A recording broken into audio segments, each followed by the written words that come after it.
ரீசெண்டாக 71வது national award வந்து announce பண்ணியிருக்காங்க. இதில் வந்து பார்த்தீங்கன்னா பார்க்கிங் படத்துக்காக நம்முடைய MS பாஸ்கர் அவர்களுக்கு சிறந்த துணை நடிகருக்கான தேசிய விருது அறிவிச்சிருக்காங்க. கமலு பாதி ரஜினி பாதி கலந்து செய்த கலவை நான். உள்ளே கமலு வெளியே ரஜினி, விளக்க முடியா நடிகன் நான். ரஜினி உருவம் வெளியே கொண்டு நிற்கின்றேன்.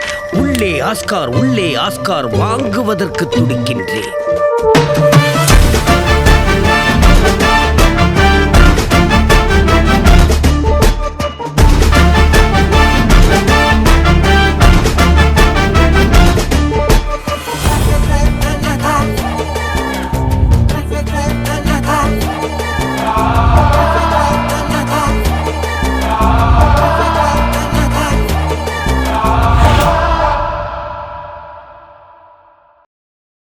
இவருக்குன்னு தமிழ் சினிமாவில் பெரிய அறிமுகம் ஒன்றும் தேவையே இல்லைங்க. ஏன்னா இவர் சின்ன திரையிலேருந்து வெள்ளித்திரை வரைக்கும் பல இடங்களில் பல படங்களில் இவர் நம்ம பார்த்து ரசிச்சிருக்கோம். MS பாஸ்கர் இவரோட ஃபுல் நேம் என்னென்னு பார்த்தீங்கன்னா முத்துப்பேட்டை சோமையா தேவர் பாஸ்கர். அதுதான் ஷார்ட்டாக MS பாஸ்கர்னு கூப்பிடுறாங்க.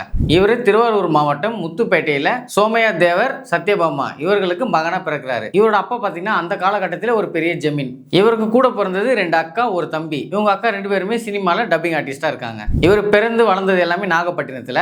சென்னையில் பள்ளி படிப்பை முடிச்ச இவர் பச்சைபாஸ் காலேஜில் இவரோட கல்லூரி படிப்பையும் படித்து முடிக்கிறாரு. இவரோட அப்பா பெரிய ஜமீன்தார் அப்படின்றனால அரசியல் வட்டாரத்தில் பெரிய செல்வா கூட இருந்திருக்காரு. அப்போ சினிமாலையும் அரசியலையும் முன்னணியில் இருந்த MGR, கலைஞர், நாவலாசிரியர் நெடுஞ்செழியன் இவர் கூடலாம் ஒரு நட்பு வட்டாரத்தில் இவர் இருக்காரு.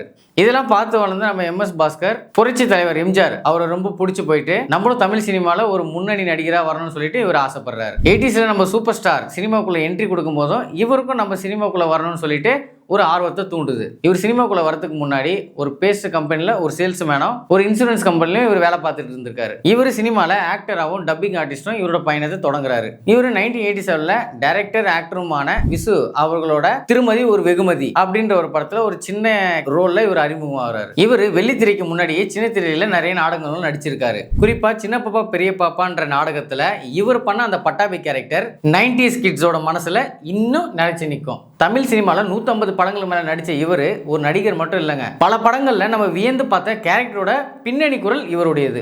இயக்குனர் SAC அவருடைய டைரக்ஷன்ல நம்ம கேப்டன் நடிச்ச சட்டம் ஒரு இருட்டர் என்ற படத்துல இவர் பின்னணி குரல் கொடுத்திருக்காரு. திரையிலே இவர் முகத்தை பார்க்காமலேயே இவர் நம்மளை ரசிக்க வச்சது ஏராளம். தமிழ் சினிமால நம்ம ரசிச்சு பார்த்த ஒரு சில கேரக்டருக்கு இவர் பின்னணி குரல் கொடுத்திருக்காரு.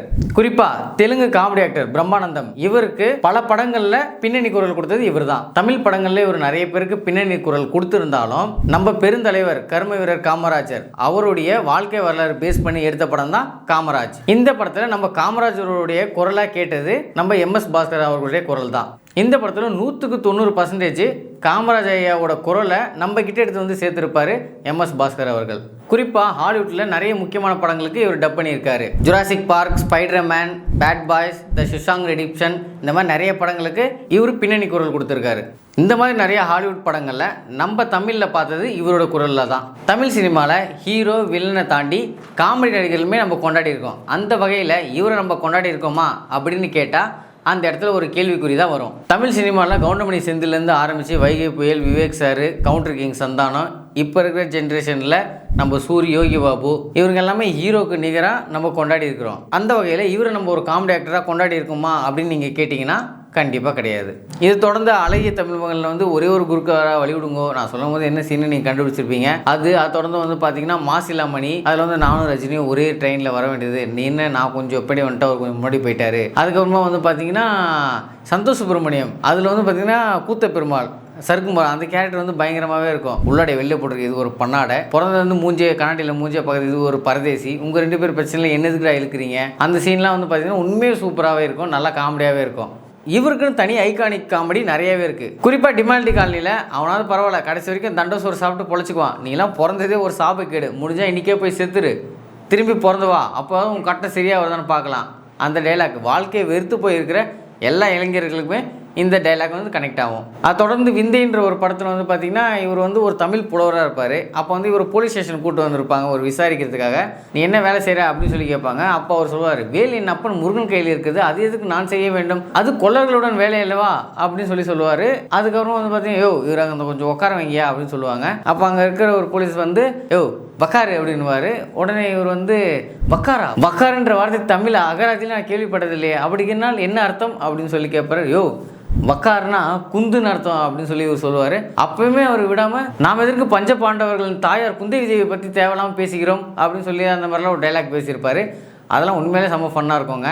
மெயினாக மரகத நாணயம் அந்த படத்தில் வந்து பார்த்தீங்கன்னா ஆனந்த்ராஜ் வந்து எம்எஸ் பாஸ்கர் அவர்களை கேட்பாங்க, நான் யார் தெரியுதா அப்படின்னு சொல்லி அவர் கேட்கும்போது அதுக்கு வந்து பார்த்தீங்கன்னா டேரக்டர் வந்து இல்லை நீங்கள் யாரும் தெரியல அப்படின்ட்டு தான் ஒரு டைலாக்கே சின்னதாக தான் வச்சுருந்துருக்காரு. ஆனால் இவர் நான் கொஞ்சம் பேசிக்குவா அப்படின்னு சொல்லி கேட்டிருக்காரு. இல்லை இதில் என்ன பேச போகிறீங்கன்னு சொல்லி கேட்போம். இல்லை நான் கொஞ்சம் பேசிக்குவா அப்படின்னு சொல்லி கேட்கும்போது சரி பேசுங்க அப்படின்னு அவர் சொல்லியிருக்காரு. அப்போ வந்து இவர் ஒரு டைலாக் ஒன்று சொல்ல ஆரம்பிப்பாருங்க. 1982 ஆதிச்சநல்லூரில் முதுமக்கள் தாலியை ஆராய்ச்சி பண்ண போயிருக்கும்போது உங்களை மாதிரி இருக்க கிராமத்தை எங்களுக்கு உதவி பண்ணான். அவன் இப்போ உயிரோடு இருக்க வாய்ப்பு இல்லை.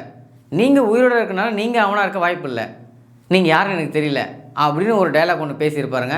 அதை கேட்ட டேரக்டருக்கே பயங்கரமான ஷாக்கு. இவர் பல படங்களில் நிறைய காமெடி பண்ணியிருந்தாலுமே இதுக்கு ஆப்போசிட்டான வந்து பார்த்தீங்கன்னா ஒரு ஃபேஸ் இருக்குது. பயங்கரமான எமோஷனல் கேரக்டர்லாம் இவர் பண்ணியிருக்காரு. இதில் வந்து பார்த்தீங்கன்னா சபாபதி படத்தில் என்னதான் ஒரு ஃபுல் அண்ட் ஃபுல் ஒரு காமெடி படமாக இருந்தாலுமே அந்த ஒரு பையனை எப்படி வளர்க்குறது அதில் வந்து ஒரு பயங்கரமான ஒரு எமோஷனல் டேடி கேரக்டர் இவர் பண்ணியிருப்பார். அது மட்டும் இல்லாமல் விக்ரம் பிரபுவோட டானாக்காரன்ற ஒரு படத்தில் வந்து இவர் ஒரு போலீஸ் கான்ஸ்டபிளாக நடிச்சிருப்பார். போலீஸ் ட்ரைனிங்க்கு வரவங்களுக்குலாம் இவர் ட்ரைனிங் கொடுக்குற மாதிரி ஒரு போலீஸ் கேரக்டர் வந்து பண்ணியிருப்பார். அதில் வந்து ஒரு எமோஷனல் கேரக்டர் பண்ணி இவர் பயங்கரமாக வந்து எல்லாரும் மனசில் இடம் முடிச்சிருப்பார். இதை தொடர்ந்து எனக்கு என்ன ஃபேவரட்னு வந்து பார்த்தீங்கன்னா உத்தம வில்லன் படம். அந்த படத்தில் வந்து பார்த்தீங்கன்னா ஒரு லெட்டர் படிக்கிற மாதிரி ஒரு சீன் வரும். இந்த சைடு கமல் சார், இந்த சைடில் வந்து இவர் எம்எஸ் பாஸ்கர் சார். இவங்க ரெண்டு பேருமே ரெண்டு லெஜெண்ட்ஸுமே வந்து அந்த இடத்துல மாறி மாறி ஒருத்தருக்கு ஒருத்தர் அவங்களோட திறமையை வந்து வெளிப்படுத்துவாங்க. அந்த சீன் ஒரு பயங்கரமான ஒரு எமோஷனலாக இருக்கும். அதெல்லாம் நடிப்பை ரெண்டு பேருமே வந்து பிரிச்சிருப்பாங்க. 2023 இவர் நடித்து வெளிவந்த படம் பார்க்கிங். இந்த படத்துக்காக 3 நேஷனல் அவார்டு வந்து கொடுத்துருக்காங்க. என்னன்னு பார்த்தீங்கன்னா best screen play, best future film, best supporting actor அப்படின்னு சொல்லிட்டு நம்ம எம்எஸ் பாஸ்கர் அவர்களுக்கு இந்த நேஷனல் அவார்டு கொடுத்துருக்காங்க. இவரோட நடிப்புக்கும் திறமைக்கும் இந்த நேஷனல் அவார்டெலாம் எப்பயோ அவருக்கு கிடைக்க வேண்டியது. இருந்தாலும் இப்போ அவர்கள் கிடைச்சிருக்கிறது நம்ம எல்லாருக்குமே ரொம்ப சந்தோஷமான ஒரு விஷயம் தான். நடிப்புக்கு விருது தான் ஒரு அங்கீகாரம்னா கண்டிப்பாக கிடையாதுங்க. தமிழ் சினிமா பேசப்படுற வரைக்கும் இவரோட பெயரும் பேசப்படும். இதே மாதிரி ஒரு இன்ட்ரெஸ்டிங்கான வீடியோஸில் நான் உங்களை சந்திக்கிறேன். தொடர்ந்து இதே மாதிரி இன்ட்ரெஸ்டிங்கான வீடியோஸை நீங்கள் பார்க்கணுன்னா நீங்கள் நம்ம டிவிசி சேனலை சப்ஸ்கிரைப் பண்ணிக்கோங்க.